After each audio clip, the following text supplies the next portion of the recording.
Salam uşaqlar. Bugün atmosfer mövzusundan test tapşırıqlarına baxacağıq. Birinci bölmədə 29 sual, ikincidən isə çalışıb 150 suala baxacağıq.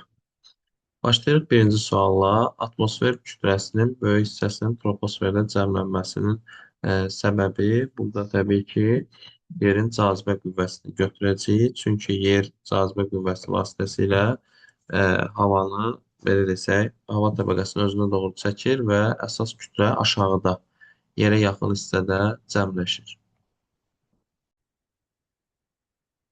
Davam edirik ikinci sualla. Düz radiasiyanın böyük qiymət almasına daha çox təsir edən amil, düz radiasiya bulutsuz hava şəraitində mümkün olur. Yəni onun qarşısını kəsən nəsə olmur. Ona görə də biz burada buludların az olması və ya olmaması variantını seçməliyik.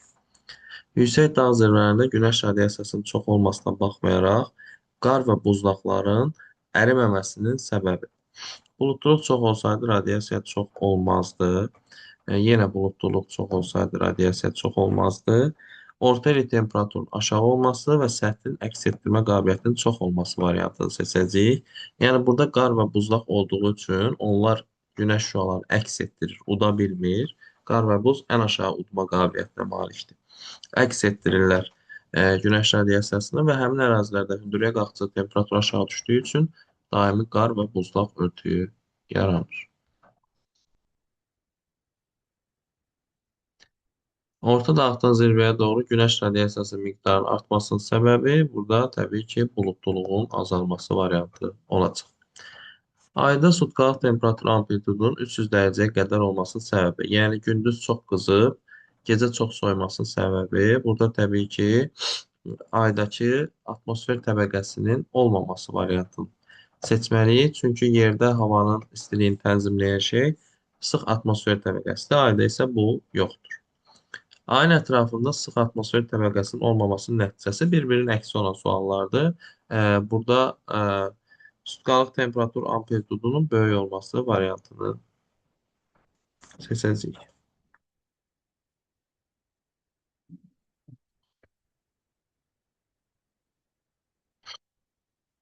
Davam edirik.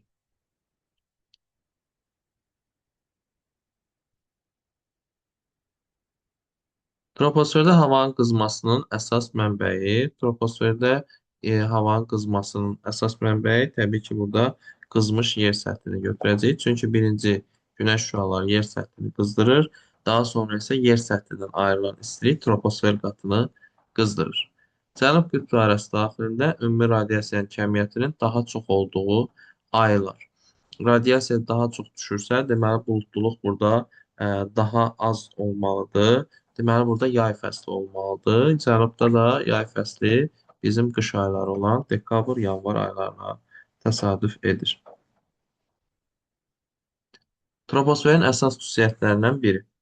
Hündürəyə doğru havanın temperaturunun və atmosfer təzyiqinin azalması. Bəli, elə bu variantı seçəcəyik. Troposfer təbəqəsində hündürəyə doğru təzyiq və temperatur aşağı düşür. 1000 metrə 6 dərəcə temperatur, 10 metrə 1 milli təzyiq. Udulan günəş radiasiyasının kəmiyyətinin daha az olduğu ərazilər, deməli burada qütb ətrafı ərazilər seçməliyik. Çünki qarın və buzun udma qabiliyyəti zəifdir. Ən çox udma qabiliyyəti sudadır. Günəş radiasiyasını daha az əks etdirən sərt növü, yəni daha çox udan demək istəyir. Biz burada su səthlərini götürməliyik. Buzlaq olan variantları atırıq. Bunlar güclü əks etdirmə qabiliyyətinə malikdir. Həmçinin qar olan variantı da atırıq. Yerdə meşə, torpaq, çəmən qalır. Su yoxdur burada, amma qara və buzlağa nisbətən daha çox udma qabiliyyəti var. Ona görə bunları seçməyə məcburiyyətlidir.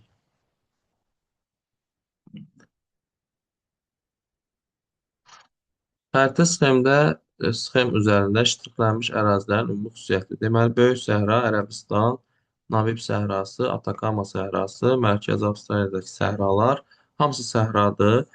Burada nə ola bilər cavab? Düz radiasiyanın kəmiyyətinin böyük olması. Çünki səhralarda buludluluq olmur. Nəticədə düz radiasiya çox olur.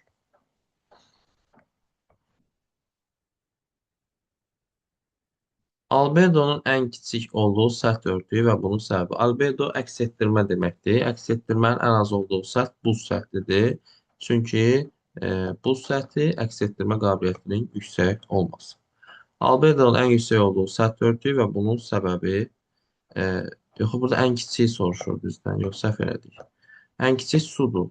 Su səthi isti tutumun yüksək olması. Ən yüksəkdə isə buz və e, buz səthi, qar səthi, burada sıxlıq yazıb.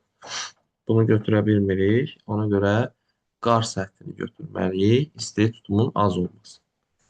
Düz radiasiyanın üstün olduğu ərazilər üçün səciyyəvidir. Düz radiasiya üstünsə, deməli bulutluluq yoxdur. Qalxan hava yağış yaradır, bulutluluq yaradar. Bunu atırıq. Enən hava quraqlıq yaradır. Yağıntıların az düşməsi, bulutluluq yoxdur deməli. Fiziki aşınma səhralarda olur. Ona görə bunu götürürük. Gölün bir radiatı yoxdur söhbətə. Üzvü aşınmanın da bir radiatı yoxdur burada söhbətə. Cavab 204 olacaq.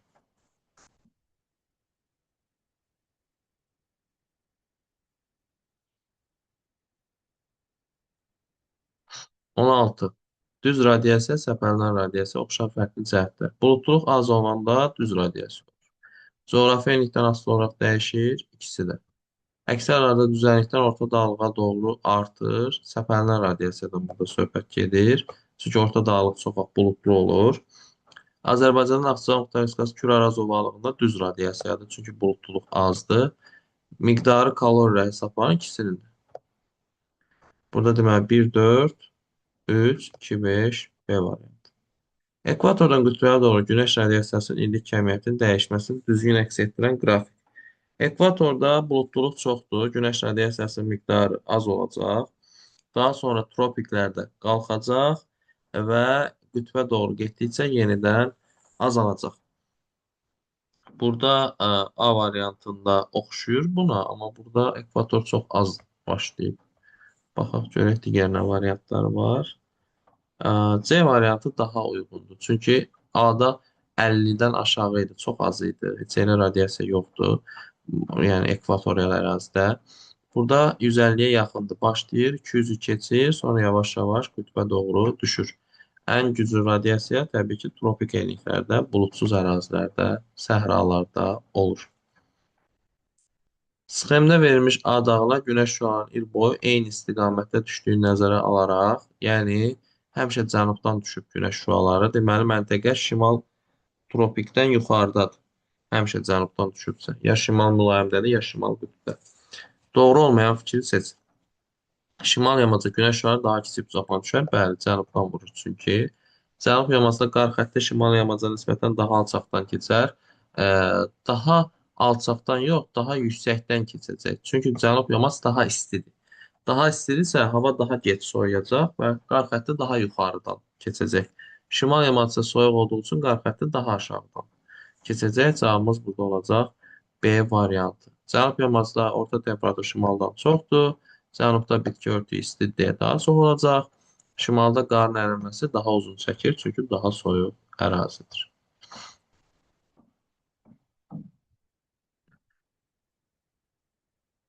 19-a baxırıq. Diaqramda müxtəlif xarakterli səth örtüklərin albedosu verilir. Rəqəmlərin müvafiq olaraq aid olduğu səth örtüyü. Ən az albedo suya aiddir. Ona görə 1-ə biz su seçməliyik. Ən çox albedo isə qar və buza aiddir. Ona görə 4-ə qar və buz seçməliyik. Burada burada 4-ə qara torpaq yazıb. Burada qar var. Burada da qar var. Aha. İndi ardıcılı quraq. A variantı ilə C variantı qalıb. Əlimizdə baxaq bunlara. Qara torpaq, meşə, sonra qum. Qumda daha çoxdur su udma qabiliyyəti, nəinki qara torpaqda. Ona görə də qumu əvvələ salmalıyıq. Sudan sonra qum, sonra meşə, sonra qar, sonra da qara torpaq gəlməlidir. Cavab olur C variantı.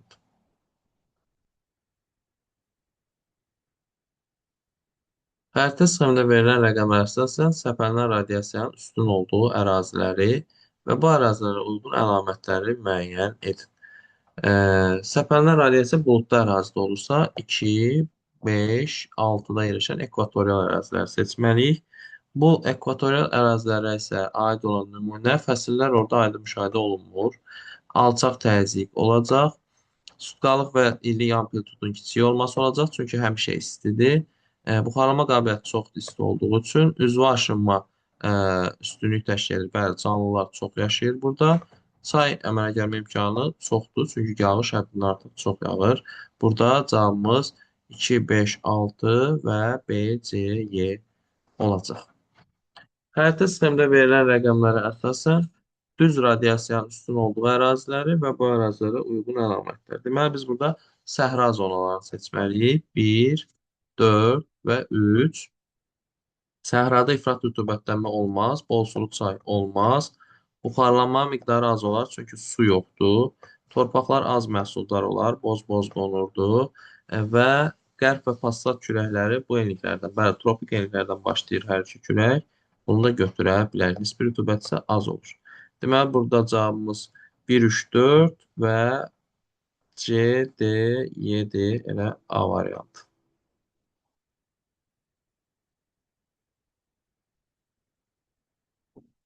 Davam edirik. Ümumi günəş radiasiyasının 40%, yəni 36 kilokalorisi yer səthindən udulub. Müvafiq olaraq ümumi və əks olunanı tapın. Deyir ki, radiasiyanın 40%, yəni 36 kilokalorisi. Deməli, 36 ilə 40% bir-birinə bərabərdir. Ona görə 36-ya 40 götürür. Ümumini tapmaq üçünsə x-ə 100% götürməliyik. Yəni görək ümumi radiasiya nə qədər imiş. Buradan x bərabərdir 36 vur 100 böl 40 eləyir 90. Ümumi radiasiya 90 olur. Əgər e, 40-ı udulubsa, deməli 50-si də əks olunub. 90 yox, 36-sı udulubsa, deməli 54-ü də əks olunub. 90, 54 D variantı. 36 ilə 40% eyniləşdirdik. 100% tapdıq. Sonra da ümumidən udulan çıxıb əks olunanı. Ümumi günəş radiasiyasının 80 kilokalorisi, yəni 40% əks olunub. Yenə eyni sualdır. 80-i 40% götürəcəyik. Bunlar bir-birinə bərabərdirlər. İkisi də 100% götürəcəyik. Ümumi radiasiyanı, yəni birinci ümumi radiasiyanı tapacağıq. Burada x bərabər 80 vur 100 böl 40 eləyir 200. Deməli, ümumi radiasiyamız 200 imiş. 200-dən də 80-i çıxırıq. Yerdə qalan 120-ni tapırıq. Cavab olur Y variantı.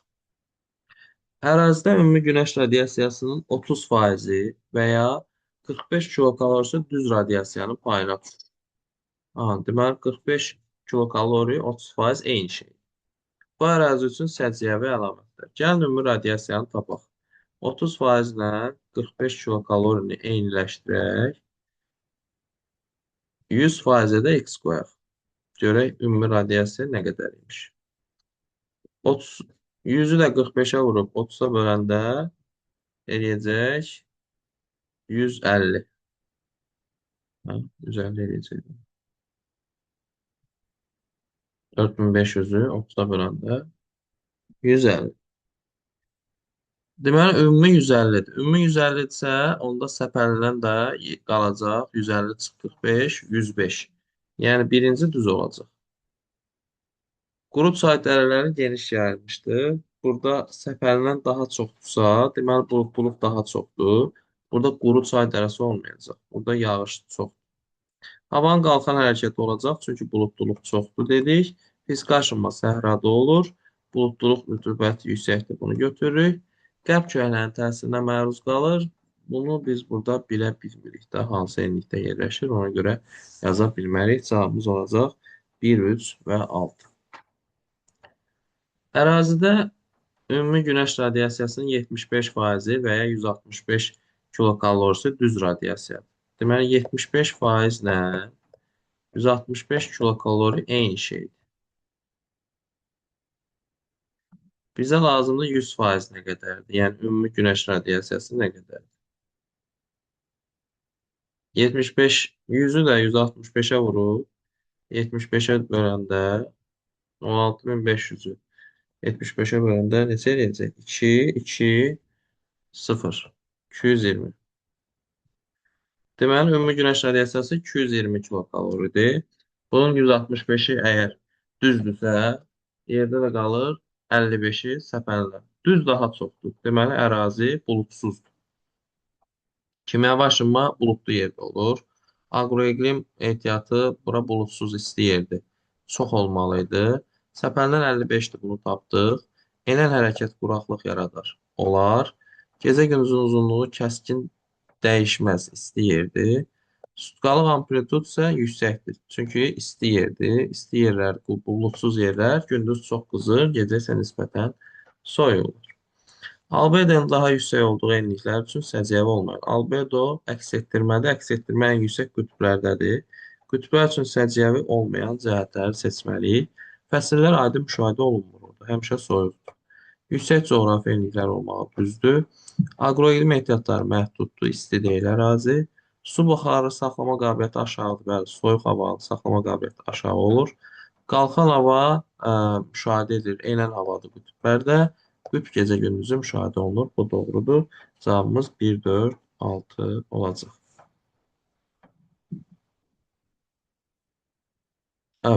Mən gah düzü seçdim, gah səhvi seçdim. Bir dəqiqə. Bir səhvdi götürdüm. 2 düzdü götürmürəm. 3 səhvdi götürdüm. Sonra düzə çevirmişəm hemen. 4 düzdü götürmürəm. 5 səhvdi götürdüm. 6 düzdü götürmürəm. 1, 3, 5 olacaq burada. Gah düzü götürdüm, gah səhv.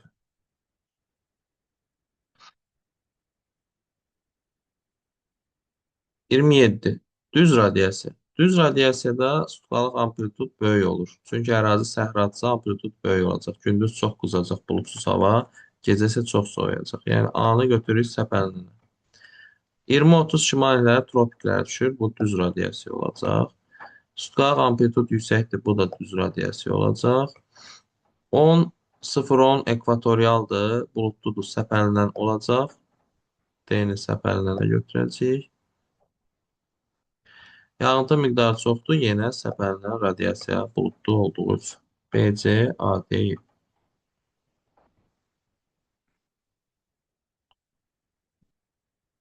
İyirmi səkkiz. Ümumi radiasiyanın sərf olunması. Deməli, birincidə 5% udulub, 95% əks olunub. Deməli, bu qütbdür, buzdur. Bura nə gətiririk? Arktik buz səhraları 1-ə. İkincidə 60% udulub, 40% əks olunub. Bu daha çox qumluq ərazilər üçün xas olan bir xüsusiyyətdir. Ona görə buna götürəcəyik B-ni.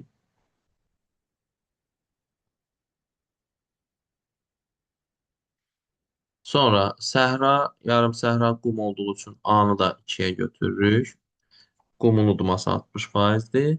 Burada isə 85 udulub, 15 əks olsa bu sudur. Dəniz, okean götürürük. Buludlunun çox olduğu ərazidə isə səpəlinən radiasiya olmalı idi. Burada hamısı gəlib çatıb yer səthinə. Ona görə bunu heç birinə götürmürük. Cavab olur Y, B, A və C.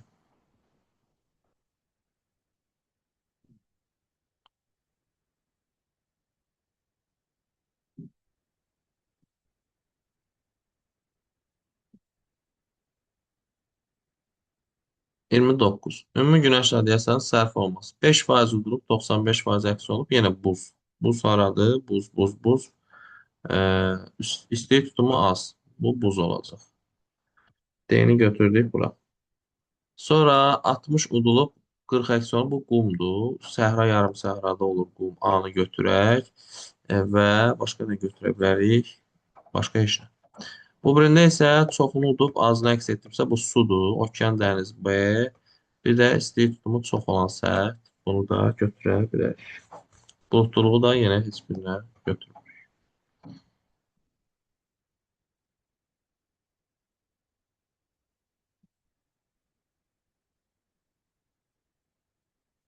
Yeni bölməyə başlayırıq. Buradan çalışıb 150 suala baxacağıq. Hava elementləri, atmosfer hadisələri.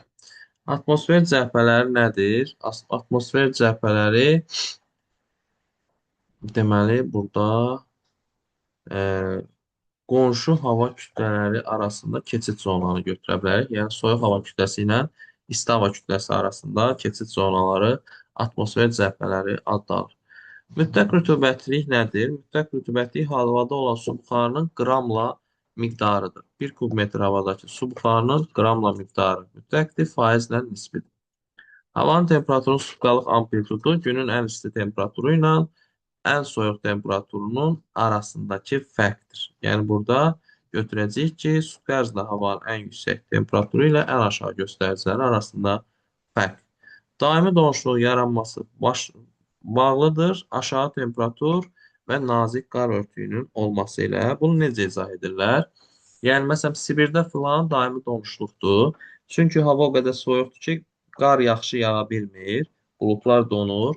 Yer üstünü qar tutmadığına görə torpaq müdafiəsiz qalır və donmağa başlayır. Dərinliklərinə qədər donur və həmin ərazidə daimi donuşluq müşahidə olur. Yəni, əslində qar olsaydı o qədər donmazdı. Qar torpağı soyuqdan müdafiə edərdi. Amma qar olmadığı üçün torpaq başlayır donmağa. Soyuq atmosfer cəbhəsi yaranır. Soyuq hava isti havanı sıxışdırdıqda e, soyuq hava hərəkət edərək isti havanı sıxışdırır. B variantı. Atmosferdə olan ozon təbəqəsinin rolu bizi günəşdən gələn ultraviyolət şüalardan qorumaqdır. Stratosfer təbəqəsinin içərisində yerləşir.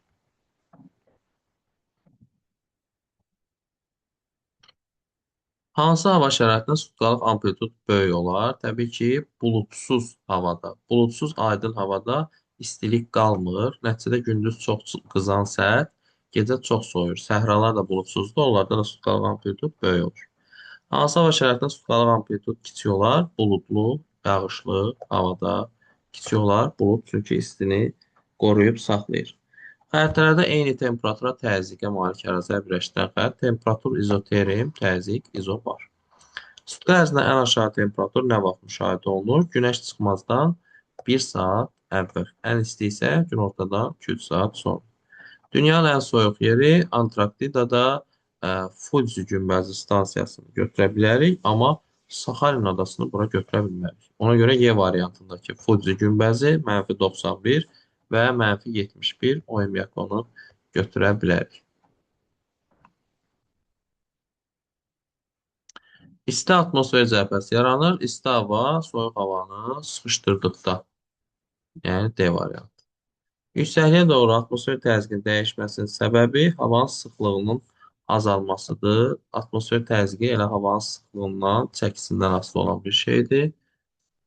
Sıxlıq azaldıqca təzyiq də aşağı düşür.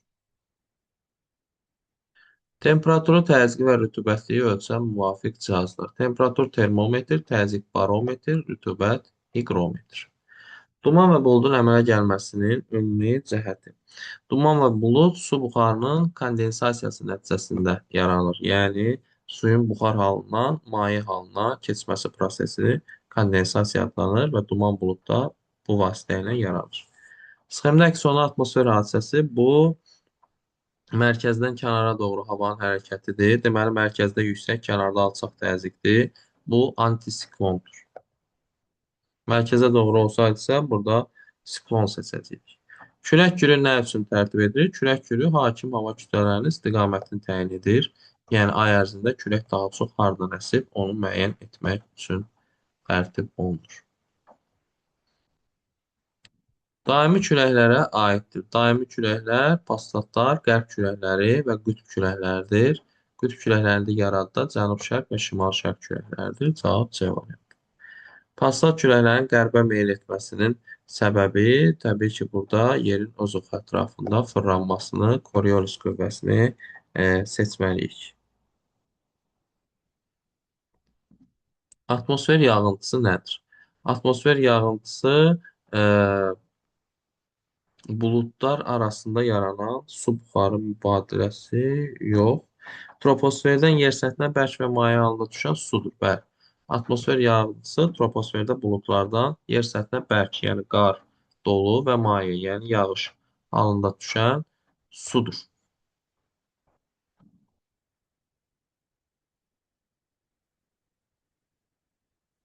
Doymuş hava. Doymuş hava nədir? Doymuş hava e, havadakı maksimum su buxarıdır. Yəni, tərkibində mümkün ola biləcək qədər su buxarı olan hava doymuş hava hesab olunur. Təzyiq qurşaqlarının yaranma səbəbi e, yer səthinin deməli burada günəş tərəfindən qeyri-bərabər qızması variantını götürəcəyik. Çünki isti havada təzyiq aşağı olur, soyuq havada təzyiq yuxarı olur. Nəticədə müxtəlif təzyiq sahələri yaranır və yer kürəsində təzyiq qurşaqları mövcud olur. Ekvatorial enlikdə alçaq təzyiq qurşağının yaranma səbəbi nədir? Burada qalxan hava şəraiti varsa, onu götürəcəyik. E, İl ərzində yer səthindən qalxan hava axınlarının üstünlüyü. Hava qalxır yuxarıya, aşağıda hava azalır. Nəticədə havanın çəkisi düşür aşağıda, təzyiq alçaq olur, aşağı düşür. Buludsuz hava şəraitində gündüz havanın temperaturu 6 dərəcə, gecə 3 dərəcə olarsa, mənfi 3 dərəcə olarsa, yaranacaq yağıntı növü. Demək, buludsuzdursa, buluddan yağan yağıntıları atırıq. Qarı atırıq, yağışı atırıq, dolunu atırıq. Yerdə qalır şehlə qrov. Şeh mənfi temperaturda yaranmır. Mənfi temperaturdursa, biz burada qrov variantını seçməliyik. İllik temperatur amplitudunun daha az olduğu ərazilər, deməli il boyu ya istidir, ya da il boyu soyuqdur. Bu il boyu istidirsə ekvatora yaxın olmalıdır. Burada Kalimantan adası ilə Amazon ovalığını seçə bilərik.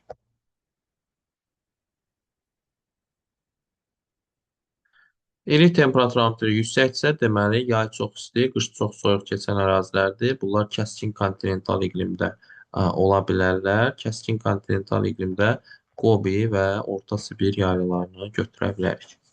Qütbətrafı ərazilər üçün səciyyəvi olan rütubət, az yağıntı, az buxarlanma qabiliyyəti, amma burada yağıntı biraz buxarlanma qabiliyyətindən çoxdur, amma ikisi də çox az olmalıdır.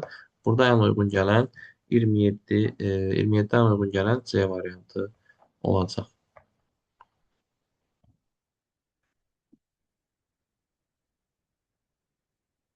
Rütubəti əmsalının hansı göstəricisində çay şəbəkəsinin sıxlığı daha az olur? Ə, Çay şəbəkəsi sıxlığı azsa quru seçməliyik. Yəni rütubət çox az olmalıdır. Buxarlanma qabiliyyəti yüksək. Burada su yerdə qalır. Rütubət buxarlanmadan çoxdur. Burada da çoxdur. Burada da çoxdur. Burada bərabərdir. 1-ə bərabərdir. Amma burada cəmi 100 milli yağış var. 1000 isə buxarlanma qabiliyyəti. Yəni çox istidir, amma yağış yağmır. Bu da rütubətli əmsalın az olması ilə nəticələnir və çay şəbəkəsi də yarana bilmir. Bir-birinə yaxın olan dağ zirvələrinin mütləq hündürlüyü 4000 və 2370 metrə bərabərdir.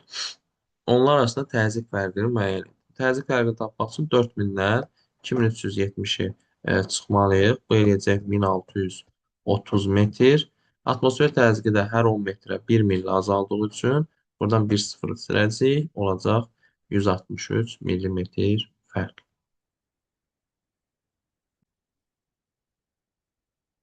Davam edirik 30-cu sualla. Kilimanjaro dağında dəniz səviyyəsindən 1200 metr hündürlükdə atmosfer təzyiqi 640 mm civə sütunu olduğunu nəzərə alaraq 5000 metr hündürlükdəki atmosfer təzyiqi nə qədər olar? Birinci iki hündürlük arasındakı fərqi tapmalıyıq. 5000-dən 1200-ü çıxmalıyıq. Bu eləyəcək 3800 metr. Deməli, iki hündürlük arasında 3800 metr məsafə var. Atmosfer təzyiqi hər 10 metrə 1 milli azalırsa, deməli, arada 380 milli atmosfer təzyiqi fərqi var. Hündürə qalxdıqca isə təzyiq azaldığı üçün 640-dan 380-ə çıxacağıq. Bu da eləyəcək 260 millimetr civə sütun. Hansı məntəqələr arasında külək daha zəif əsər? Külək atmosfer təzyiqi arasında fərq çox olduqda daha güclü əsir. Daha zəif əsərsə, deməli, bir-birinə yaxın məntəqələr olmalıdır bunlar. Bu da ən yaxın məntəqələr hansılar ola bilər? PN 750-755 5-dir cəmi, yaxındır, ola bilər. MN ola bilməz, biri 70-155-dir, burada fərq çox oldu. BP deməli 65-55 burada da çox oldu. OM 60-70 burada da çox oldu. BN 65-55 burada da çox oldu. Ən az fərq elə P və M məntəqələri arasındadır.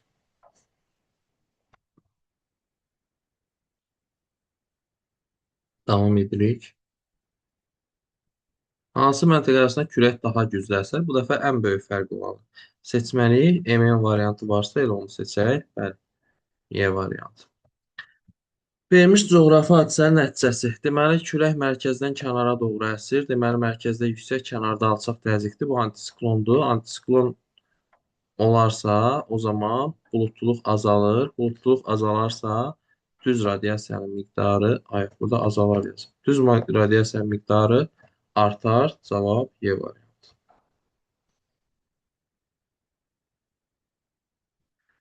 Davam edirik.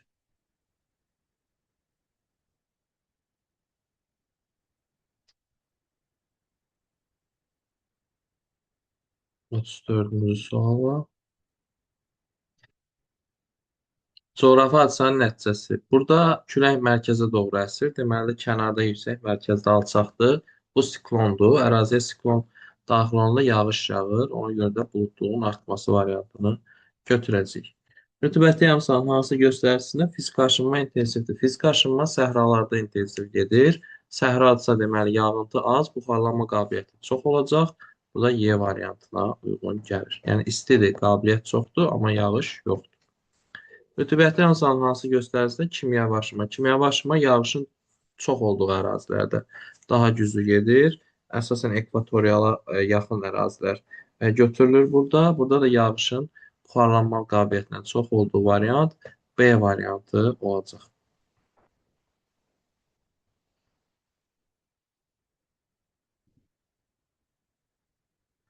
Havanın suda temperatur amplitudunun daha böyük olduğu məntəqə, yəni gündüzün çox qızıb, gecələrin çox soyuduğu məntəqəni seçməliyik biz burada.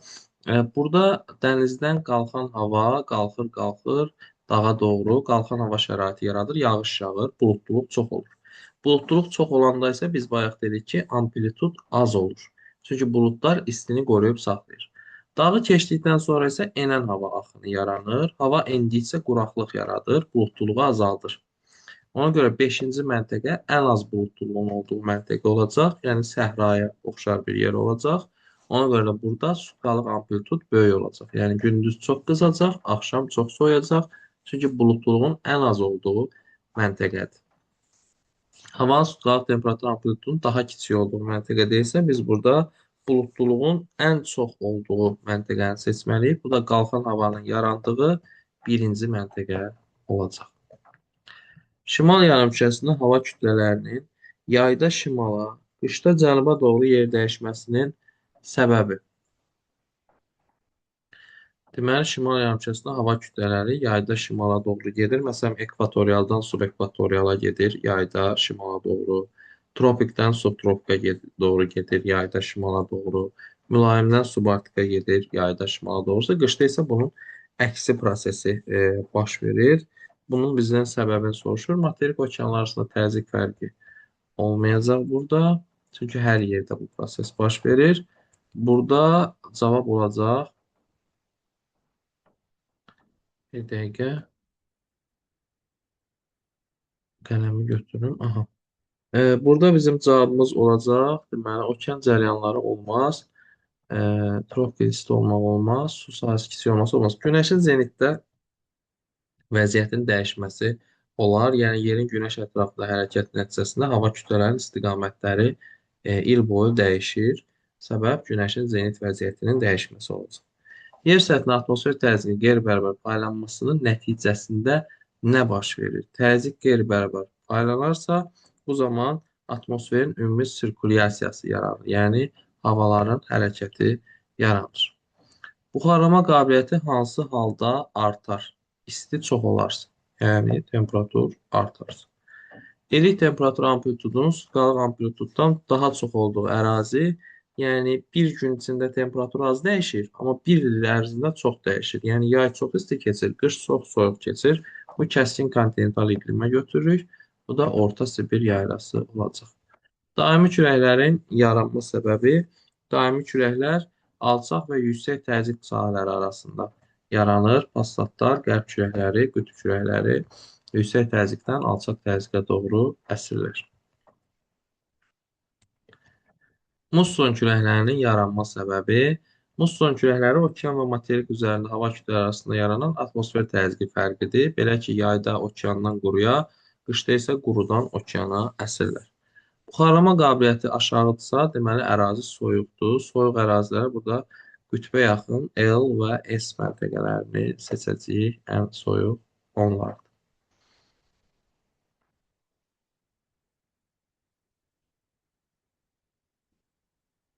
Atakama səhrasında yayda gündüz havanın temperaturunun dəyişməsi. Söhbət bir gün içərisində gedirsə, gündüz çox qızacaq, gecə isə soyuyacaq. Çünki səhralarda sutkalıq amplitud böyük olur.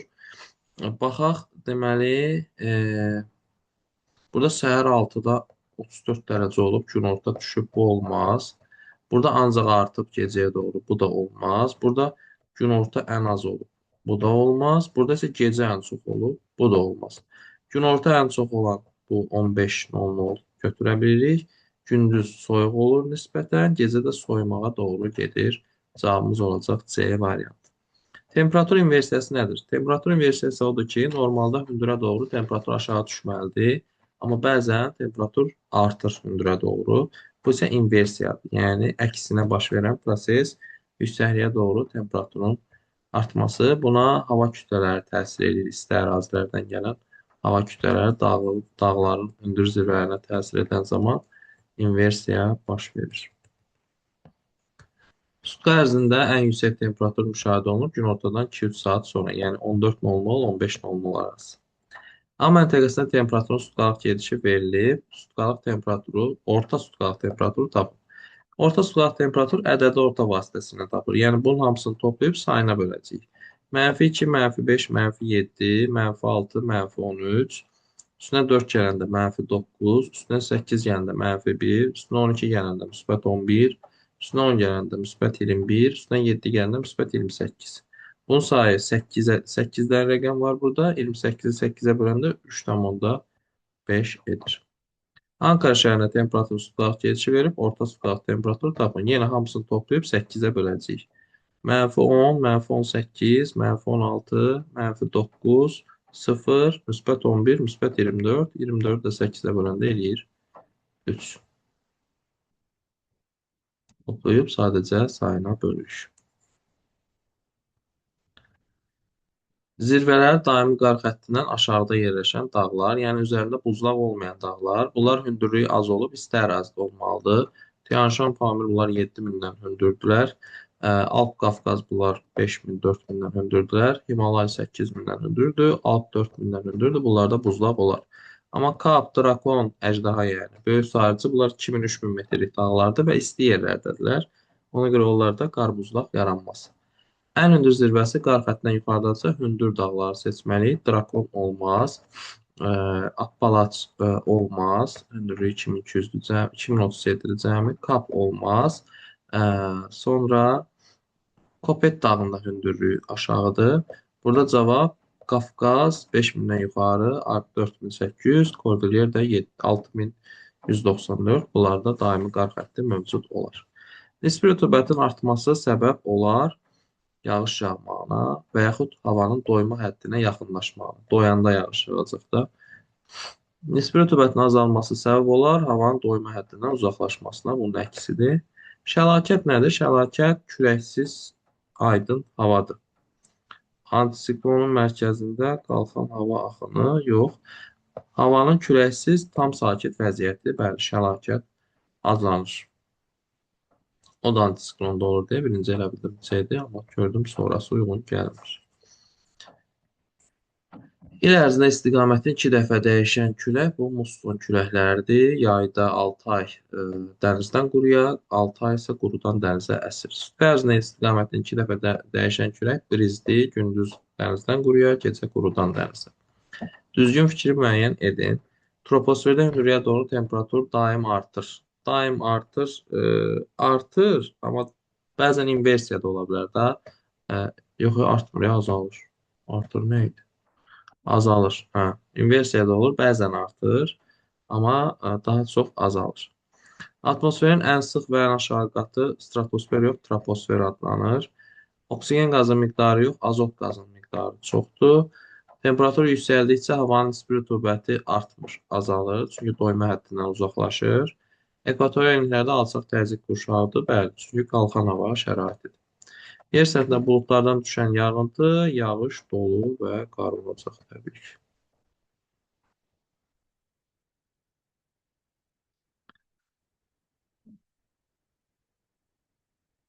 Yer kürəsindən neçə alçaq, neçə yüksək? Deməli, ekvatorial alçaqdır bir dənədir, mülayim alçaqdır 2 dənədir, 3 alçaq. Tropik yüksəkdir 2 dənədir, qütb yüksəkdir 2 dənədir, 4 yüksək. 3 alçaq, 4 yüksək. Su və quru səthindən buxarlanma qabiliyyətinin intensivliyi asılıdır, təbii ki, havanın temperaturundan. Yəni, hava nə qədər isti olarsa, qabiliyyət də bir o qədər çoxdur. Bərk halda olan atmosfer yağıntıları qar, dolu və qrov olacaq. Ərazi rütubəti yağımsalını müəyyən edir. İllik yağıntının mümkün buxarlanmaya, yəni buxarlanma qabiliyyətinə nisbəti cavab E variantı. Tayfunların təsirinə daha çox məruz qalan ərazi Cənub-Şərqi Asiya ərazisidir. Görək orada nə var. Ə, Cənub-Şərqi Asiyaya və Şərqi Asiyaya Hind, Çin, Koreya və Filippini götürə bilərik. Tayfunlar bu ərazi üçün xarakterik tropik siklonlardır. Daimi küləklər və okean cərəyanlarının şimal yarımkürəsində sağa meyl etməsi səbəbi yerin günəş ətrafında hərəkətidir. Yəni, yerin öz oxu ətrafında hərəkəti, üzr istəyirəm. Bu, Coriolis qüvvəsini yaradır. Nəticədə də şimalda həm okean cərəyanları, həm daimi küləklər sağa, cənubda isə sola meyl edirlər. Hansı enlikdə qar xətti okean səviyyəsindədir? Yəni, qar xətti 0 metrdən başlayır artıq. Qar 0 metrdən başlayırsa, ən soyuq yeri götürməliyik. Bu da qütbə yaxın 80 şimal enliyidir. Yağıntı 250 mm, qabiliyyət isə, buxarlama qabiliyyəti 1150-dirsə, demək bu qurudur da. Yağış azdır, qabiliyyət çoxdur. İstidir, amma qurudur. Burada aşınmanın təbii ki, fiziki növü olacaq. Səhralarda fizik aşınma üstündür. Zirvələrdə daimi qar və buzlaqların olduğu dağlar, hündür dağları götürməliyik. Elə A variantı, Himalay, Pamir, Tian-Şan. Burada Appalaç olmaz, Böyük Sahibs olmaz, Drakon olmaz, Kap olmaz. Bunların hündürlüyü azdır.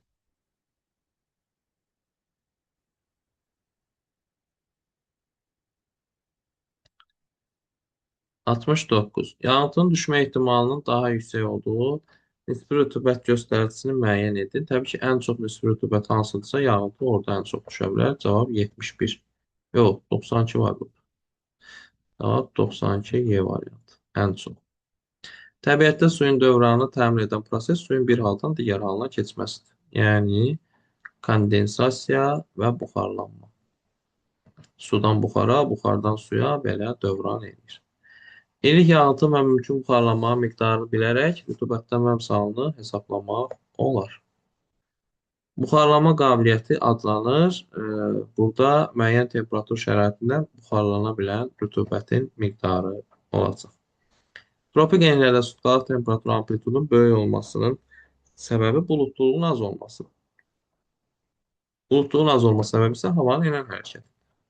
Yəni, buludluluğu az deyə istini qoruyub saxlaya bilmir və nəticədə də gündüz çox qızır, gecə isə soyuyur. Yer kürəsində ən soyuq sahənin şimal yox, cənub qütb dairəsi daxilində yerləşməsinin səbəbi orada quru sahənin olmasıdır da. Yəni, şimal buzlu okean sudur, amma Antarktida qurudur. Su istini daha yaxşı saxlaya bilir. Ona görə şimal buzlu okean Antarktidaya nisbətən daha istidir. Burada mütləq hündürlüyü çox olan quru sahənin geniş sahə tutma variantını seçəcəyik. Havanın sutkalıq temperatur amplitudu yüksək olarsa, deməli, hava buludsuz olmuşdur. Artıq bir neçənci dəfədir düşür.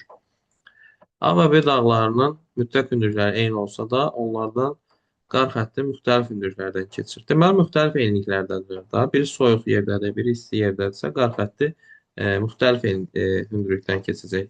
Hündürlükləri eyni olsa da. Cavab burada müxtəlif coğrafi enlikdə olmalar.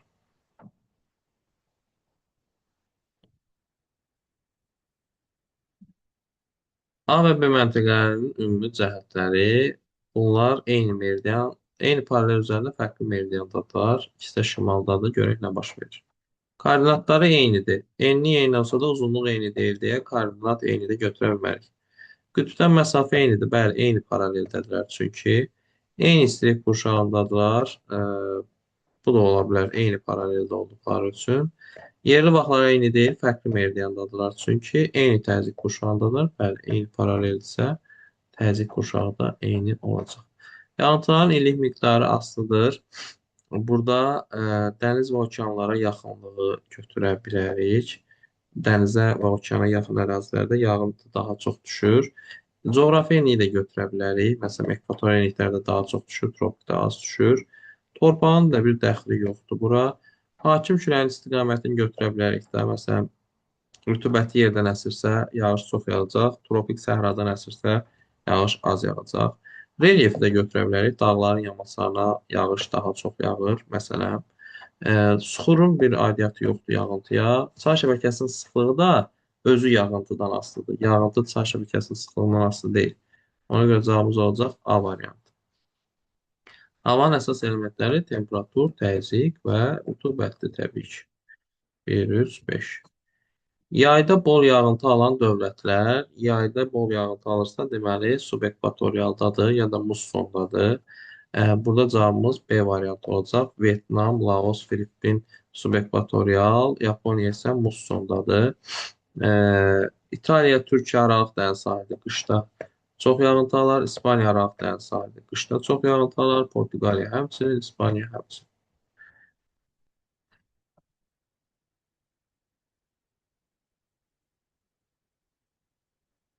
Hansı coğrafi obyektlər arasında atmosfer təzyiqi fərqi daha böyükdür? Hansının da hündürlük fərqi daha böyükdürsə onda. Aconcagua Xəzər. Aconcagua 6960, Xəzər -27. Bu eləyir 7017. Yəni mənfi müsbət toplayırıq. Aradakı fərq 7017.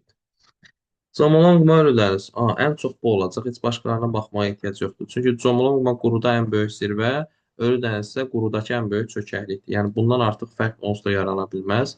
Ona görə cavab olacaq B variantı. Qalxan hava axınlarının yarandığı enliklər bu ekvatorial və mülayim enliklərdir. Cavabımız var artıq. Alçaq təzyiq sahələri olan ekvatoriallar və mülayimlər. Duman və buludun əmələ gəlməsində fərqli cəhət. Bulud səthdən yüksəkdə, duman səthdə yaxın olur. Bəli, dumanı biz açıq-aşkar görürük gəzən zaman, buludlar isə başımızın üzərində olur həmişə. Bulud yuxarıda, duman isə səthə yaxın yerləşir. Soyuq atmosfer cəbhəsi üçün səciyyəvi olan əlamət. Soyuq hava isti havanı sıxışdırarsa, görək nə baş verir. İsti hava soyuq havanı sıxışdırmır, soyuq istini sıxışdırır. Soyuq istini sıxışdırarsa leysan yağışlar yağır, ona görə topa buludlar yaranar.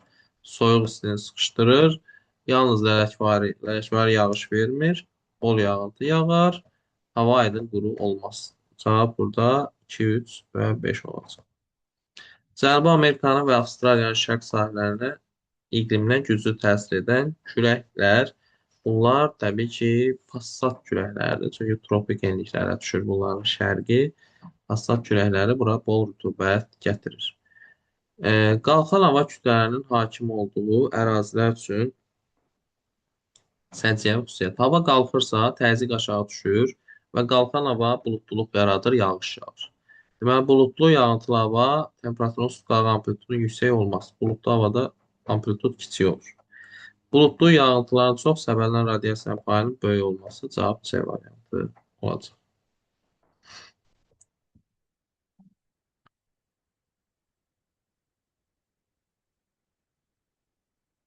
Yer səthində günəş işığının qeyri-bərabər paylanması asılıdır. Burada günəş şüalarının düşmə bucağı variantını seçməliyik təbii ki. Yerin forması və günəş şüalarının düşmə bucağı. Siklonların əraziyə daxil olması bağlı gözlənilən hava şəraiti. Siklon daxil olanda yağış yağır, ildırım çaxır, temperatur aşağı düşür. Burada temperatur azalır, buludluluq artır, yağıntı düşür, külək güclənir variantını seçirik. İlin yağıntısı 200 milli, buxarma qabiliyyəti 100 milli olan ərazinin rütubətləmə xüsusiyyəti müəyyən edilir. Bura qütbə yaxın ərazidə, yağıntı da çox azdır, qabiliyyət də çox azdır. Soyuq, rütubətli ərazi burada nə olacaq? Buxarlanma ifrat olmaz, ifrat rütubətlənmə olar. Çünki yağıntı buxarlanmadan çoxdur. Qütblər də ifrat rütubətli ərazilərdir. Bir qütblər, bir də ekvatorial ərazilər. 90. Havanın Qalxan hava axını enən hava axınından fərqləndirən xüsusiyyət. Qalxan hava yağıntı verir, enən hava yağıntı vermir. Yəni yağıntı vermə ehtimalı daha çoxdur. Günorta günəş şüaının düşmə bucağının bərabər olduğu məntəqələr deməli eyni enlikdədirlər bunlar. Burada da M ilə N eyni enlikdədir. İl ərzində günəş şüalarının daha böyük bucağa düşdüyü məntəqələr ekvatora yaxın yerlərə götürməliyik. Burada N və K 30'ların üstündə ekvatora ən yaxın olanlar bunlardır. Düz günəş radiasiyası çoxdursa, deməli tropiklərdir, səhralar, bunlar da 23,5-ə yaxın ərazilər K, A və S-i götürə bilərik.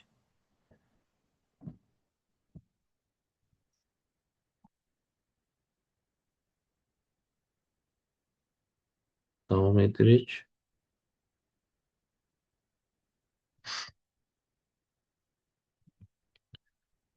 Aralarında temperatur fərqinin daha böyük olduğu məntəqələr, deməli bir-birindən hündürlüyə görə daha uzaqdadırlar. Bu da ən uzaqda P ilə M-dir. Varmı? Var. Havanın qalxan hərəkətinin baş verdiyi məntəqələr ekvatoriallar və mülayimlərdir. Yəni sıfırlar və 60'lar, A, X və T. X, A, T. D variantı.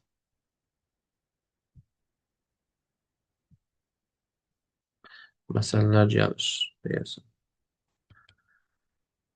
Qütb ətrafı rayonlarda, hətta qütb gündüzlər dövründə belə havanın temperaturunun aşağı olması səbəbi səthin əks etdirmə qabiliyyətinin yüksək olması və günəş şüalarının düşmə bucağının kiçik olması ola bilər.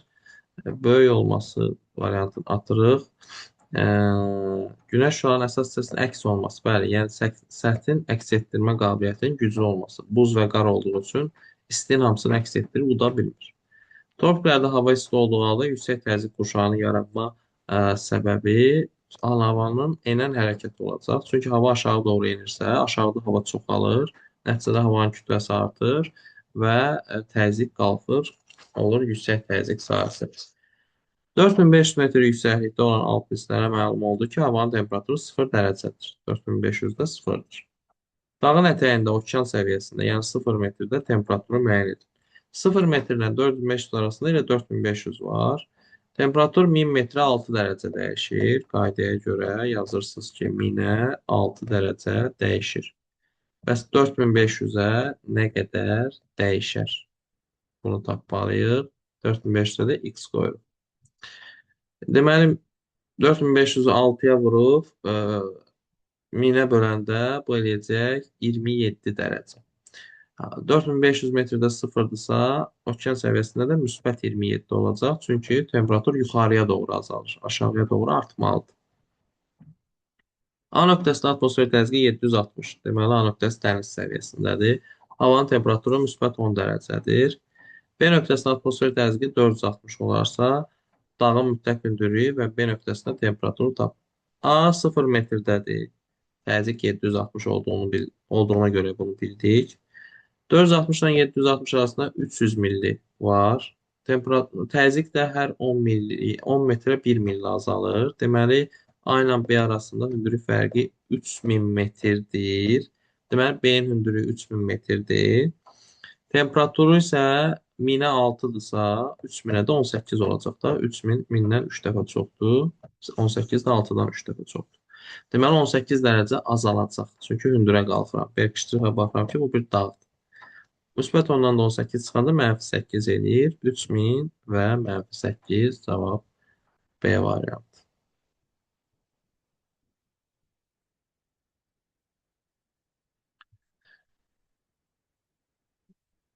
Dağın yamacında A nöqtəsində havanın temperaturu 11 dərəcə. B nöqtəsində 26 dərəcədir. Deməli, AB-dən daha yüksəkdədir.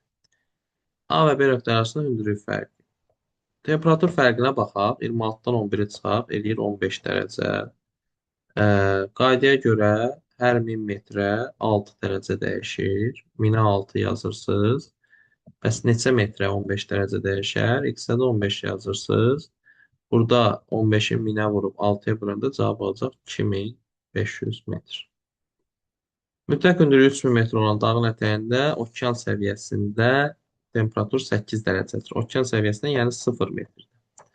Zirvədəki temperatur tapın. Zirvə ilə okean arasında 3000 metr var. 1000-ə 6-dırsa 3018 olacaq. 8 - 18 -10.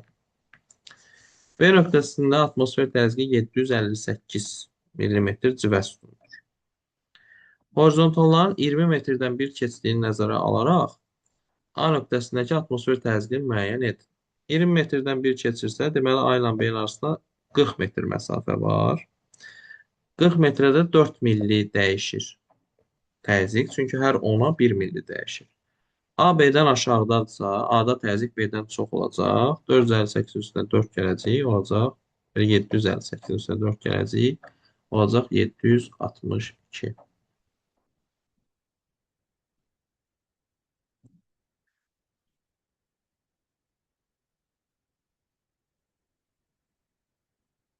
103. A məntəqəsində havanın temperaturu -4-dür. B məntəqəsində isə müsbət 8-dir. Kəsmə yüksəkliyi müəyyən et. Kəsmə yüksəkliyi tapmaq üçün birinci A ilə B arasında hündürlük fərqini tapmalıyıq. A ilə B arasında temperatur fərqi 12 dərəcədir. Müsbət 8 və -4 arasında 12 dərəcə. 1000-ə 6-dırsa, deməli 2000-ə 12-dir. A ilə B arasında hündürlük fərqi deməli 2000-dir. A-dan B-yə neçə horizontal var? 1, 2, 3, 4. 2000 böl 4 eləyir 500 metr. Yəni hər horizontal arası 500 metr olacaq. Kəsmə yüksəkliyi 150 metr olan sxemdə B məntəqəsində havanın temperaturu 10 dərəcədir. Aha. A məntəqəsində temperaturu tapın. Birinci A ilə B arasında hündürlük fərqini tapaq. 150 metrdirsə, neçə horizontal var? 1, 2, 3 arada. 150 vur 3, 450. Temperatur 1000 metrə 6 dərəcə dəyişirsə, 1000 metrə 6 dərəcə dəyişirsə, 450 metrə neçə dərəcə dəyişər? X. Bu eləyəcək 450 metrə neçə dərəcə dəyişəcək? 450-nin 6-ya vurub 1000-ə böləndə 2,7 eləyir. 2,7 dərəcə dəyişəcək.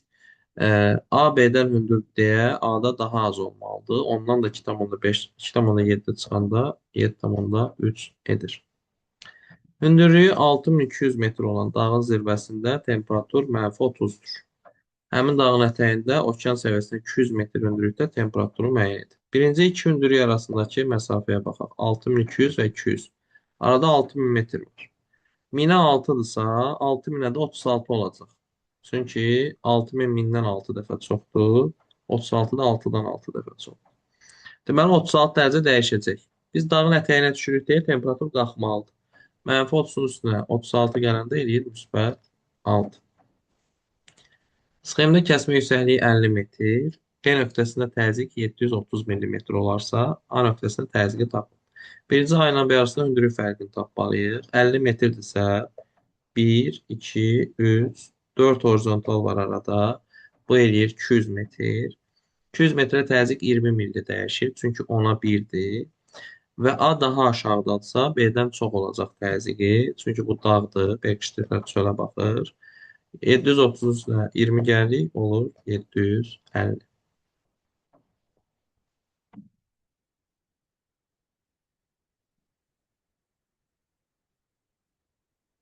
Sxemdə A nöqtəsində havanın temperaturu müsbət 20 dərəcədir.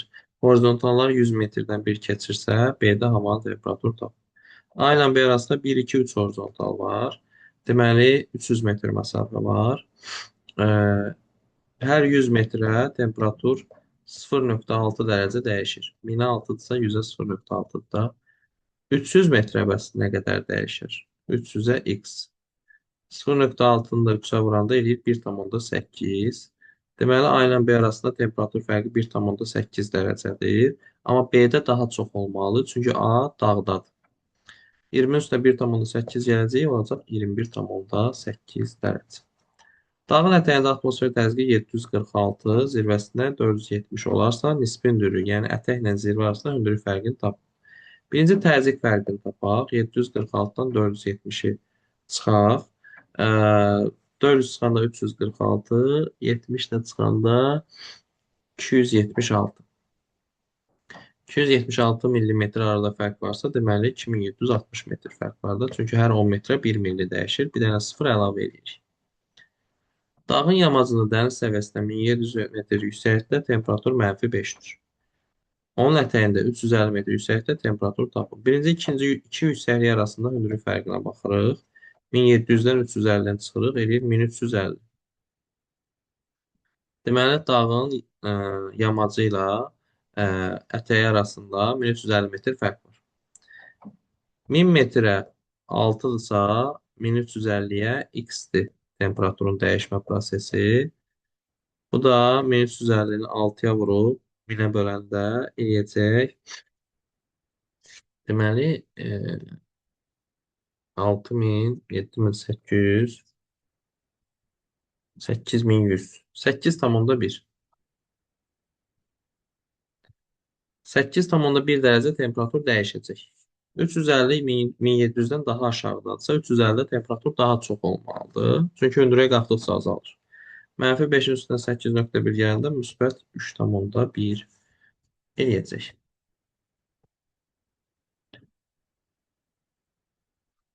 Davam edirik. Qafqaz dağlarında okean səviyyəsindən 466 metr hündürlükdə havanın temperaturu müsbət 15-dir.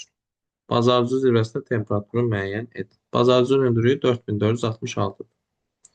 4466-dan 466 çıxanda yerdə qalır 4. Yəni aradakı hündürlük fərqi olur 4. 4000 metrədə temperatur 24 dərəcə dəyişir. Çünki 1000-ə 6-dır. 4000 1000-dən 4 dəfə çoxdur. 6-nı 4-ə vuranda 24. İndi bazarcı daha yüksəkdə deyə daha az olmalı temperatur. Ona görə müsbət 15-dən 24-ü çıxırıq, alınır -9. A məntəqəsində atmosfer dərəcəsi 760, B-də 360-dır. Relyef formasının kəsmə hündürlüyünü müəyyən et. 760-dan 360 arasında 400 milli fərq var. 400 milli də 4000 metr deməkdir. Çünki hər 10 metrə 1 milli azalır. 1-0 əlavə edilir. A ilə B-nin arası 4000 metrdirsə, 4 horizontal var. Deməli, 1000 metr məsafə var. Və B-də təzyiq daha azdır deyə, B dağın başındadır. Deməli, bu çökəklik yox, yüksəklikdir. Yəni, dağ. Dağ və 1000 metr. Aralarında temperatur fərqinin daha az olduğu məntəqələr bir-birinə daha yaxın olanları seçməliyik. Burada bir-birinə bir horizontal məsafə olmalıdır. E ilə O arasında çoxdur. M ilə P də çoxdur. P ilə N də çoxdur. K ilə P də 2 dənədir. K ilə O amma 1 dənədir. Bir-birinə yaxındır. Ən az fərq K ilə O da olacaq.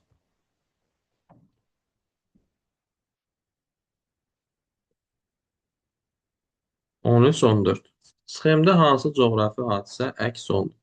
Deməli, külək kənardan mərkəzə əsir. Deməli, kənarda yüksək, mərkəzdə alçaqdır. Bu siklondur. Şimal yarımkürəsində siklon. Şimal yarımkürəsində siklon saat əqrəbin əksinə əsir və mərkəzə doğru əsir. Elə A variantı olacaq. Saat əqrəbin əksinə, mərkəzə doğru. Bu amma yox, A olmayacaq. Niyə olmayacaq? Çünki külək 64-dən 66-ya əsə bilməz. Yüksəkdən alçaq əsməlidir. B-də də mərkəzdə yüksək, kənarda alçaq. Siklonun mərkəzində alçaq təzyiq olur. C-də ümumiyyətlə antisiklondur. D-də də antisiklondur. Y-də isə kənarda 64, mərkəzdə 58-dir. Kənarda yüksək, mərkəzdə alçaq və saat əqrəbin əksinə. Bəli, bu şimal yarımkürəsinin siklonu olacaq. Burada rəqəmlərə də baxmaq lazımdır.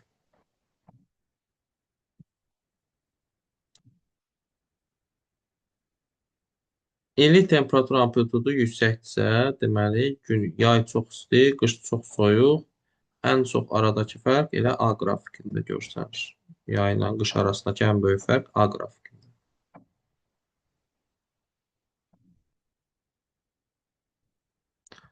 Davam edirik. Tornado nədir və dünyanın hansı regionu üçün? Tornado Şimali Amerikada əsən küləkdir. Burada kəskin təzyiq fərqindən yaranan dağıdıcı külək və Şimali Amerika variantını seçə bilərik. Bunun yaranma səbəbi Şimali Amerikanın nə şimalında, nə cənubunda yüksək dağ yoxdur deyə. Şimaldakı soyuq hava ilə cənubdakı isti hava gəlir, ortada toqquşur. Nəticədə də bunlar başlayır bir-birindən dalaşmağa və hava burulğanı yaranır. Nəticədə tornado yaranır. Musson küləklərinə xas olan xüsusiyyət. Musson küləkləri yayda okeandan sudan quruya, qışda qurudan suya. Yəni yayda okeandan materikə, qışda materikdən okeana doğru əsir.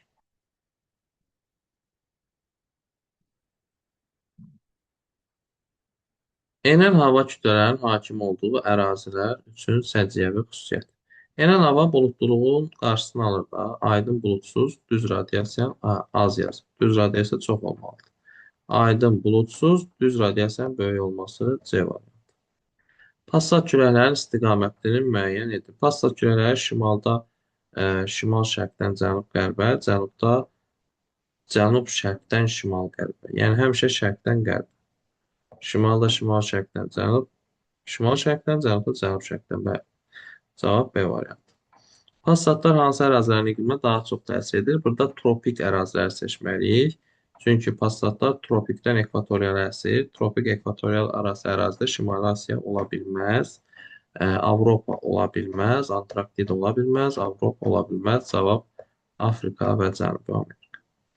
Havanın ən yüksək temperaturun ekvator üzərində deyil, tropiklər üzərində müşahidə edilməsinin səbəbi təbii ki, burada e, bulutluluğun az olması variantını seçəcəyik. Çünki ekvatorda buludlar radiasiyanın qarşısını kəsir, səpələyirlər onu. Nəticədə də yer səthi tropiklərdəki qədər qızmır. Tropiklərdə isə bulutluluq yoxdur deyə yer səthi istənilən qədər qıza bilir.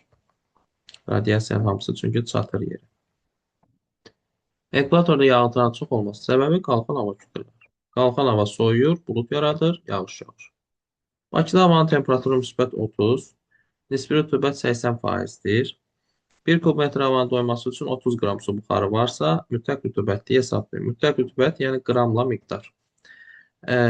Deməli, 30 dərəcə temperatur 30 qramla doyur. Yəni 30 qram 30 dərəcə üçün 100%-dir. Bəs havada neçə qram su buxarı var ki, nisbi rütubət 80% olur. Burada 30 vur 80 böl 100 eləyir 24. Cavab olur B variantı. 0 dərəcə temperaturda nisbi rütubətlik 20% olan havanın tam doyması üçün çatışmayan su buxarı. Deməli, 0 dərəcə temperatur 5 qram tutur maksimum. Yəni 5 qram 100%. Bu qədər tuta bilir. Və havada 20% nisbi rütubət var. Görək neçə qram buxar var. X qram 20%. Burada 5 vur 20 böl 100 elə 1 eləyir. Deməli, havada 1 qram su buxarı var. Amma bizdən havadakı su buxarını soruşmur. Çatışmayan su buxarını soruşursa 4 qram çatışmır. 5 tutur maksimum. 1 qram var. 4 qram çatışmır. Bunu birbaşa 80%-ni taparaq da tapa bilərdik. Sadəcə açıqlayıcı olsun deyə birinci 20%-ni tapdım. Sxema əsasən illik temperatur amplitudu müəyyən edir. Deməli, yayda ən yüksək temperatur olub 12 dərəcə, qışda ən az olub 0, amplitud olacaq elə 12 dərəcə. 12 çıx 0, 12. Rütubətli əmsalı 0,5, yağıntı 200 milli olarsa, mümkün buxarlanma müəyyəndir. Rütubətli əmsalı necə tapılır? Yağıntı böl, mümkün buxarlanma. Yağıntı var 200. Mümkün buxarlanma yoxdur. Böl x. Amma nəyə bərabər olduğu var? 0,5.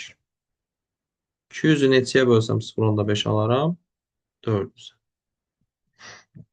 Sxemdə hansı küləklər verilib? Deməli, 30-dan 60-a, 30-dan 0-a passatlar və qərb küləkləri. E variantı.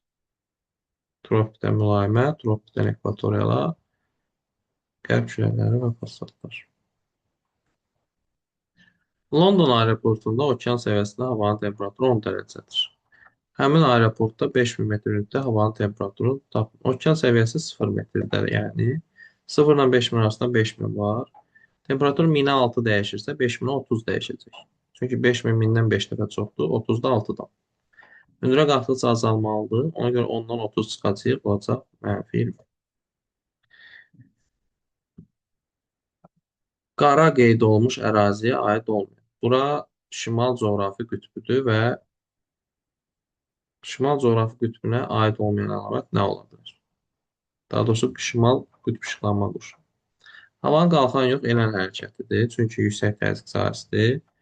Qış gündərmə günü qütb gecələri müşahidə edilir. Bəli, qışda günəş cənubda olduğu üçün şimalda qütb gecəsi olacaq. Cavab elə B variantıdır. Digər variant aid olmayan soruşur. Aid mən niyə həmişə səhv edirəm? Aid olmayan elə A variantıdır. Havanın qalxan yox, enən hərəkətdir. Çünki yüksək təzyiq sahəsi. B aiddir. Götürmürük.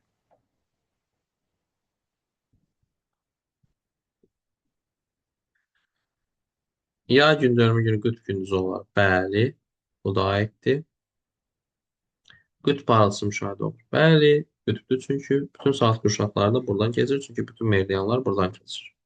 22 dekabrda verilən coğrafi enliklərin hansında müvafiq olaraq daha aşağı və daha yüksək temperatur? 22 dekabrda günəş cənub yarımkürəsində olur. Daha aşağıdırsa ən şimalda olanı seçəcəyik, yəni 4.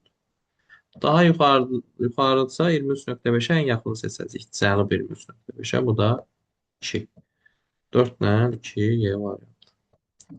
22 gündə verilən coğrafi enliklərin hansında müvafiq olaraq daha yüksək, daha aşağı temperatur? 22 gündə günəş şimalda olur, daha yüksəkdirsə şimal 23.5 ən yaxın 20 şimal enliyi, daha aşağıdırsa ən cənubda yerləşən 80 cənub enliyini seçirik. 2, 4 və ya variant. A və B məntəqə arasında hündürlük fərqi 4 kilometrdir. Yəni 4000 metr. A məntəqəsində temperatur 32 dərəcə olarsa, B məntəqəsində havanın temperaturunu və məntəqə arasındakı təzyiq fərqi. Məntəqə arasında təzyiq fərqi çox asandır. 4000 metrə 400-dür da, çünki 10-a 1-dir. İndi temperaturu hesablayaq. 1000-ə 6 dəyişirsə, 4000-ə 24 dəyişəcək. Çünki 4000 1000-dən 4 dəfə çoxdur, 24 də 6-dan. Və A-dan B-yə getdikcə azalmalıdır. Çünki B hündürlükdədir. 32-24, müsbət 8 dərəcə və 400 millimetr civə sütunu arada fərq.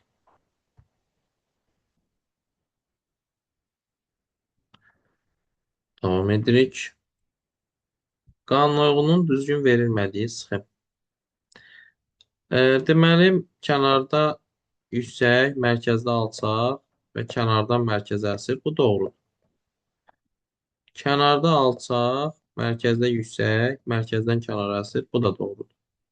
Yüksəkdən alçaq əsməlidir. Kənarda yüksək, mərkəzdə alçaq, kənardan mərkəzə əsir. Bu da doğrudur. Mərkəzdə yüksək, kənarda alçaq, mərkəzdən kənara əsir. Bu da doğrudur. Kənarda yüksək, mərkəzdə alçaq, amma mərkəzdən kənara əsir. Bu ola bilməz. Külək çoxdan aza doğru əsməlidir. 760-dan 756 əsməlidir. Bu doğru deyil.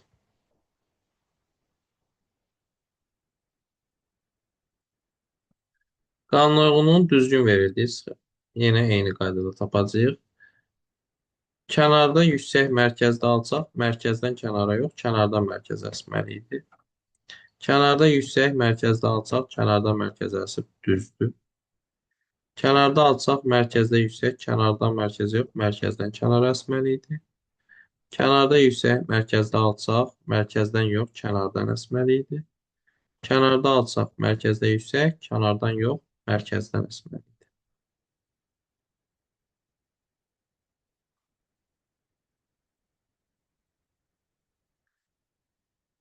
Mütləq hündürlüklə havanın temperaturu arasında əlaqə. Hündürlük artdıqca temperatur azalır. Yəni D variantı. Hündürlük artır, temperatur düşür. 30-dan 10-a, hündürlük isə qalxır 3000-ə doğru. Mütləq hündürlüklə təzyiq arasında fərq. Hündürlük artdıqca təzyiq azalır. Eynidir. Qrafiki tapmalıyıq. Baxaq digər variantlara. Hündürlük artdıqca təzyiq azalır. D variantı olacaq. Hündürlük 500-ə doğru qalxdıqca təzyiq də 750-dən 710-a doğru azalır. Günəş şüalarının düşmə bucağı ilə havanın temperaturu arasında əlaqə. Günəş şüalarının düşmə bucağı artdıqca temperatur artır. Y variantı.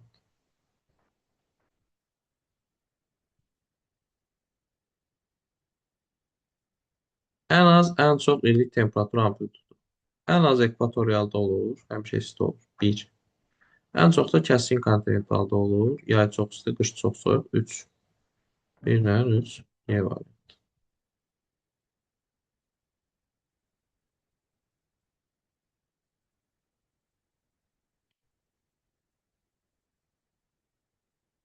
Temperatur Run sutkalıq amplitudunun illik amplitudundan böyük olduğu. Yəni il ərzində çox dəyişməsin. Ya həmişə isti olsun, ya həmişə soyuq. Amma gün ərzində çox dəyişsin. Gün ərzində çox səhralarda dəyişir, amma həmişə isti onlar il boyu. Çünki səhralar buludsuz olduğu üçün gündüz çox qızır, gecə çox soyur. Səhradsa biz tropiklərə yaxını seçməliyik. 2, 20 dərəcəyə yaxındır və 5. Bu da cənub 20-yə yaxın. İllik amplitudun ən çox və ən az olduğu. Ən çox kəskin kontinentalda olur, yəni 60 dərəcəyə yaxın. Ən azı ekvatorialda olur, yəni sıfıra yaxın 2. 4-lə 2. Tropik siklonların səciyyəvi olduğu ölkələr, biz burada tropik əraziləri seçməyiksə, İspaniya olmaz, Kanada olmaz, Monqolistan olmaz, ee, sonra Belarus Avropada olmaz. Amma ABŞ-ın cənubu tropikə düşür, Kuba tropikdədir, Meksika tropikdədir.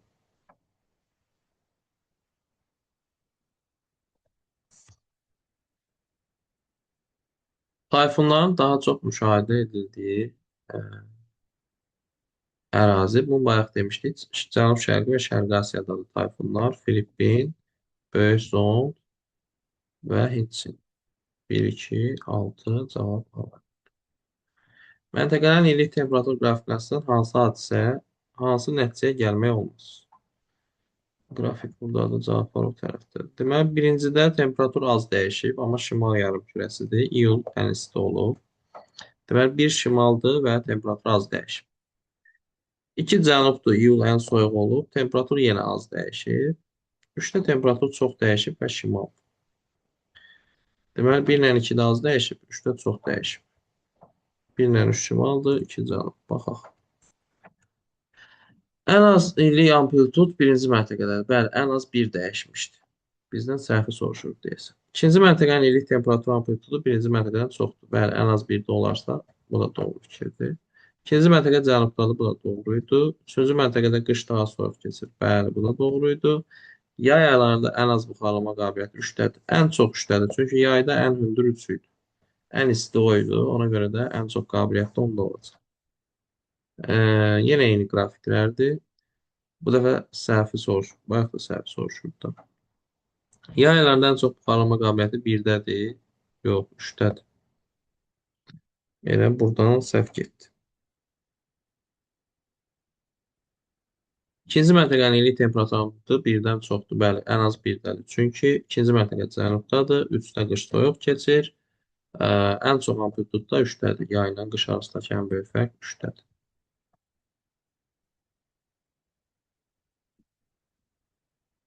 Cənub yarımkürəsindəki antisiklonda küləyin istiqamətini və onun mərkəzində havanın xüsusiyyəti. Cənub yarımkürəsində antisiklondursa, külək mərkəzdən kənara əsir və saat əqrəbi istiqamətində əsir. Cənub antisiklonu üçün külək saat əqrəbi istiqamətində, mərkəzə yox, mərkəzdən olmalı idi. Külək saat əqrəbi istiqamətində kənara doğru əsir, mərkəzdə fırtınadır. Mərkəzdə şəlakat olar. Çünki kənara əsirsə mərkəzdə niyə fırtına olsun? Külək saat əqrəbinin əksi deyil. Külək saat əqrəbinin əksi deyil. Külək saat əqrəbi istiqamətində kənara doğru əsir, mərkəzdə şəlakətdir. Bəli, mərkəzdə külək yox. Qütb enlikləri üçün səciyyəvidir. Buludluluğun çox olması, səpələnən radiasiyanın böyük qiyməti. E, Əslində qütbdə olur buludluluq. Görək digərlərinə baxaq. Fəsillər aydın müşahidə olunur. Yüksək atmosfer təzyiqi var, albedoda böyükdür, əks etdirmə böyükdür. Kimyəvi aşınmanın, yəni bu düzdür da, düz istəyir. Yüksək atmosfer, albedonun böyük olması. Yəni budur. Kimyəvi aşınma, düz radiasiya olmaz, səpəlindən olar. Havanın enən hərəkəti var, amma aqroeqrim ehtiyatı zəifdir, çünki ərazi isti deyil. Sadəcə olaraq burada buludluluq, səpələnən radiasiya. Bu niyə olmasın ki? C 100% düz deyil. Amma A da ola bilər. Qütb enliklərində A. Enən havalısa düz radiasiya olacaq. Amma kimyəvi aşınma olmaz D variantında. Kimi yağış yağmır. Enən havada buludluluq niyə olsun ki? Düzdür. C'dir. A, B və C məntəqələrinin mütləq hündürlüklərini müqayisə edin. A və B məntəqələri arasında təzyiq fərqini tapın. Deməli, burada ən hündürdə olacaq B. Təpəyə ən yaxın odur. Amma B necə deyəsən? Ey, qoy dəqiq bax. A-dan 1, 2, 3 dənə sonradır C. B isə A-dan 1, 2, 3 dənə sonra. Hə, B ilə C eynidir. A bunlardan balacadır. Deməli, BC bərabərdir. Böyükdürlər A-dan. A ilə B arasında təzyiq fərqini də tapmaq üçün deməli A 150-dədir. B 300, 450, 600-dədir. Arada 450 metr var. 450-yə də 45-dir. C variantı. Mütləq hündürlüyü 4000 metr olan məntəqə A məntəqəsində havanın temperaturu 15 dərəcədir. Kəskin yüksəklik 500 metr olursa B məntəqəsinin hündürlüyünü və havanın temperaturunu tapın. 500-dürsə deməli 1, 2, 3, 4 dənə horizontal var. Eləyir 2000 metr.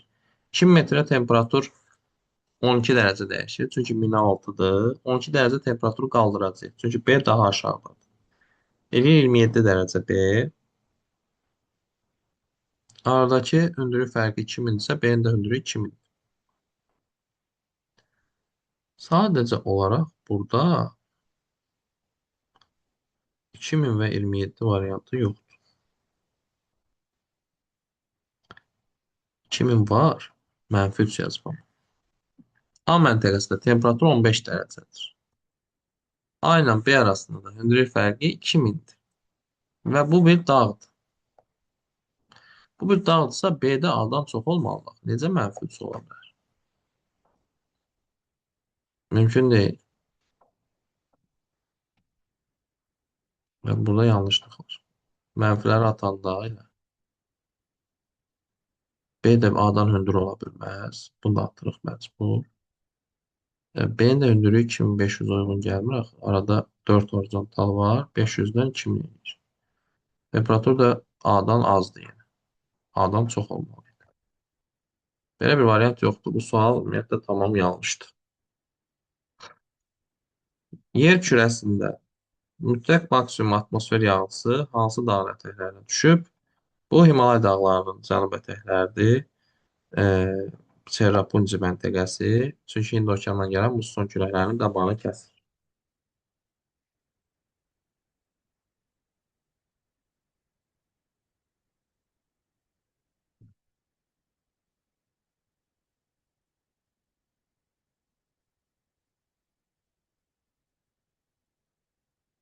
Son suala baxırıq. 150.